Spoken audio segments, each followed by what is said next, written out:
Graça e paz, meus irmãos, mais uma vez estamos reunidos para a nossa mensagem diária e louvamos a Deus porque Ele nos concede a tecnologia de podermos achegar até os irmãos dos seus lares com a porção da palavra do Senhor, palavra de exortação, de ânimo, vigor, coragem e esperança. Que Deus nos fale essa noite através da sua santa palavra. Meus amados irmãos, nós hoje vamos continuar no texto do apóstolo Paulo, na carta aos Romanos, no capítulo 12. Vimos o verso de número 1,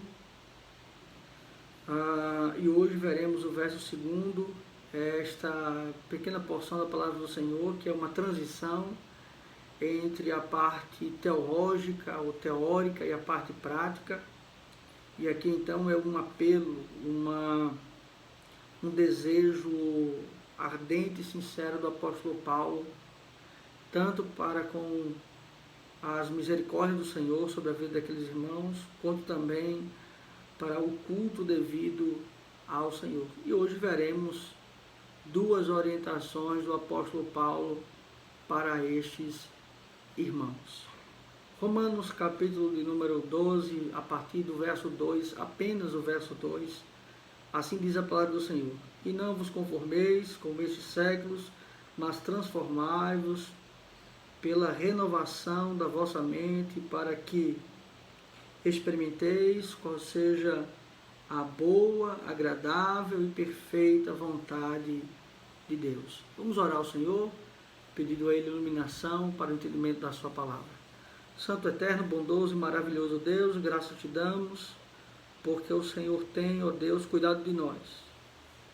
E apesar de nós, o Senhor tem nos chamado para te servir. Nos orienta, Senhor, através da sua palavra, é assim que nós oramos, em nome de Cristo. Amém.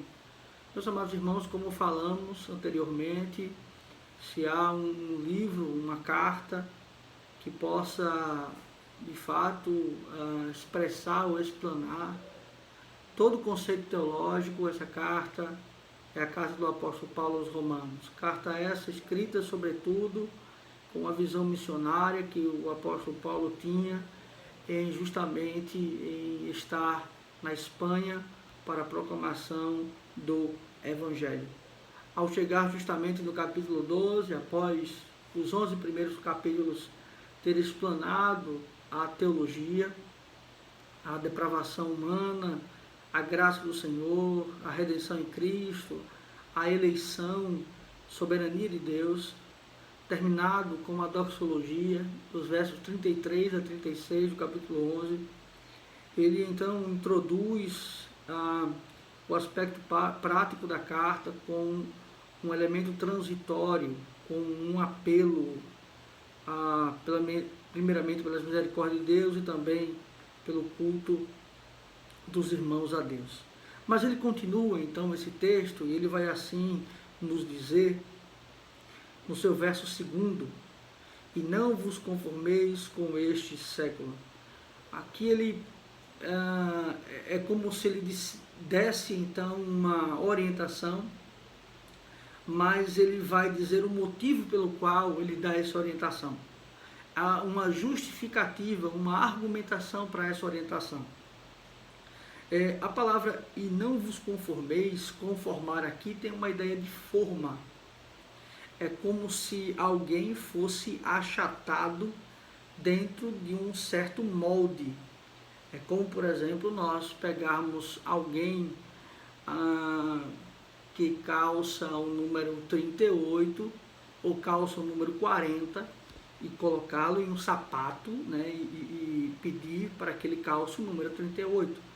O seu pé então vai ser espremido, ele vai ser achatado, e daí ele vai ser moldado àquela realidade. Então a palavra aqui que ele está usando para estes que são justamente onde ele apela pelas misericórdias do Senhor, para o culto através do conhecimento de Deus, este culto racional, o corpo que é entregue, aí o sacrifício vivo, ou seja, o interior, que ele não seja enlaçado, atraído, enredado por este século, por este mundo, que não seja o mundo aquele que o influencie, mas que seja ele que influencie o mundo. Então a primeira orientação é esta: não vos conformais, não sejam moldados conforme esse mundo, não seja justamente, esteja dentro deste molde, dentro desta forma que o mundo nos traz. Não vos conformeis com este século, com o mundo secular, mas transformai-vos. Aqui então é a segunda palavra, mas transformai-vos. Aqui justamente é a metanoia, né? A mudança de mente, a mudança de raciocínio. E uma ilustração muito basilar para a metanoia, para esta transformação, é como um casulo, por exemplo, que depois se transforma em uma borboleta. Esta transformação, esta metanoia, mas transformai-vos pela renovação, renovo da mente, aquilo que se pensa, aquilo que se raciocina. Conquanto nós vivemos em uma realidade de igrejas que desprezam justamente, muitas vezes, a questão intelectual, a questão de leitura, a questão de dedicação à palavra do Senhor. Deus então está nos chamando, nos conclamando que essa transformação é a renovação da mente, do pensamento, da visão das coisas, de como então agradar ao Senhor pela renovação da vossa mente, para que experimenteis. Perceba que a experiência, ela não conduz à consciência, ela não conduz o conhecimento, mas é o conhecimento, é a revelação de Deus que nos é dada pela sua graça, que nos conduz à verdadeira e real experiência ou experimento, para que experimenteis qual seja a boa, agradável e perfeita vontade do Senhor. Para que nós tenhamos a experiência de viver e nos agradarmos e estarmos no centro da vontade de Deus. E quando nós estamos no centro da vontade de Deus, quando estamos conscientes através da sua revelação, nós vivemos uma verdadeira experiência com Deus. A verdadeira experiência que nos faz, mesmo que a vontade de Deus aos olhos humanos pareça uma vontade sacrificada, uma vontade ruim, nós ainda assim descansaremos e nos alegraremos, porque nós estamos no centro da vontade de Deus. Ora, meus irmãos, o que essas verdades elas nos traz? Primeiramente, é justamente estarmos atentos e vigilantes. Este mundo constantemente tem nos bombardeado com novas ideias, com novas filosofias, com um novo entendimento de culto de Deus, mas que nós estejamos firmados nas verdades bíblicas, que nós possamos estar vigilantes quanto justamente a não estarmos sendo moldados, dirigidos, direcionados, influenciados por esse mundo, mas pelo contrário, que sejamos luz no mundo, sal na terra, que possamos então proclamar e conclamar o verdadeiro Evangelho de Jesus Cristo. Uma outra concepção importante aqui que ele usa é esta metanoia, esta transformação. Meus amados irmãos, não adianta o conhecimento sem prática.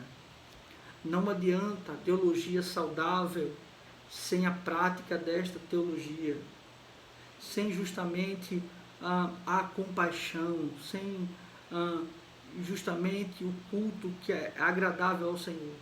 Não basta conhecer, assim como também não adianta a prática sem conhecimento.